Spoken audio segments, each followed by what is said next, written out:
can Vice President Mike Pence determine the outcome of the election by choosing whether Biden or Trump gets elected?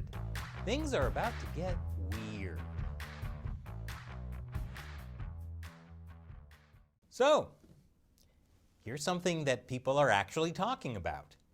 Can Vice President Mike Pence overturn the presidential election? The short answer is no. But the longer answer is, no? I don't think so. But then again, 2020 has dropped one gigantic weird bomb after another. If 2020 has taught me anything, it's that anything is possible. And also, anything is possible. According to Trump's lawyer, Rudy Giuliani, a weird bomb is about to explode. Starting after Christmas, this is really going to blow up. Here's what's happening right now. Despite ongoing allegations of voter fraud, on December 14th, the Electoral College voted in Joe Biden as the next U.S. president. But aha, wait! Republican electors in 7 states cast dueling votes for Trump. What does that mean? Well, it's a weird bomb. Maybe. As Reuters says, it is theoretically possible for the governor and legislature, each representing a different political party, to submit 2 different election results, leading to so-called dueling slates of electors. But that is not what happened here.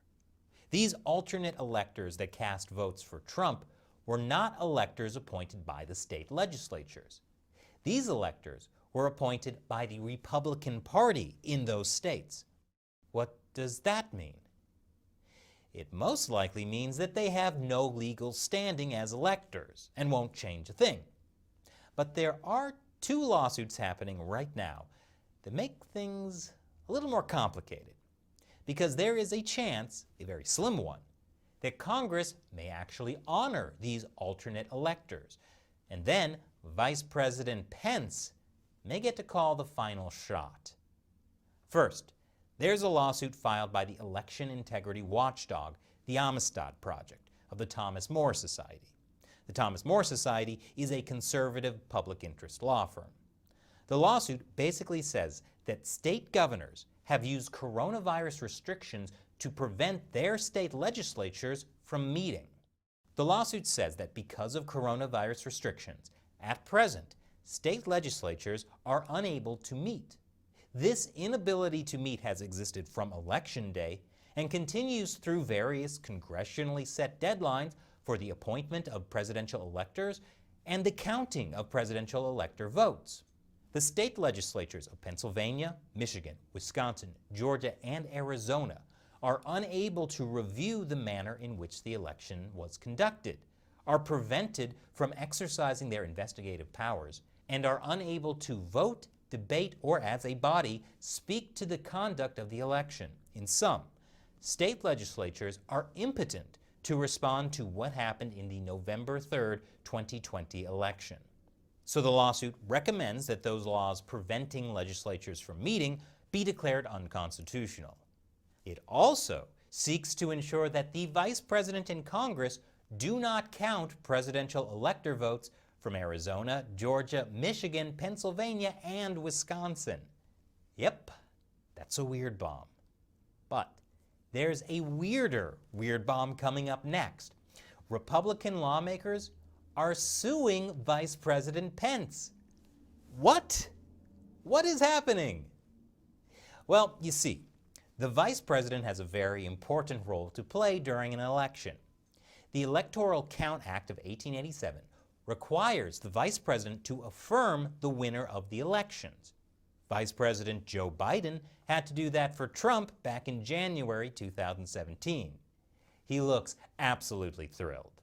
And just after, you can see Republican Congressman Paul Ryan, who was Speaker of the House, in the back laughing. But in 2021, it may be Joe Biden who gets the last laugh. Or possibly President Harris. Anyway, on January 6, 2021, it will be Vice President Mike Pence in that spot. And this is where it ties back to the dueling electors. would Congress actually treat those Republican electors as legitimate?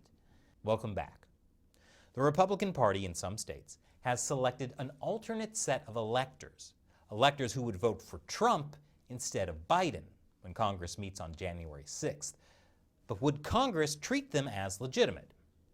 Well, all it takes is a single person in the House of Representatives and a single member of the Senate to challenge the official electors. Republican Senate leader Mitch McConnell has been saying, "Don't do it!" But dozens of House Republicans have said they will. And as of this recording, at least one Republican senator, Josh Hawley from Missouri, has said he will object as well.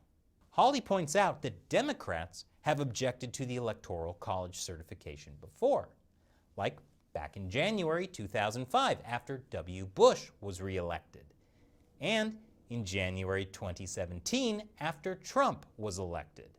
At that time in 2017, members of the House of Representatives objected to the electoral tally in states including Alabama, Florida, Michigan, Texas, Mississippi, and the Carolinas.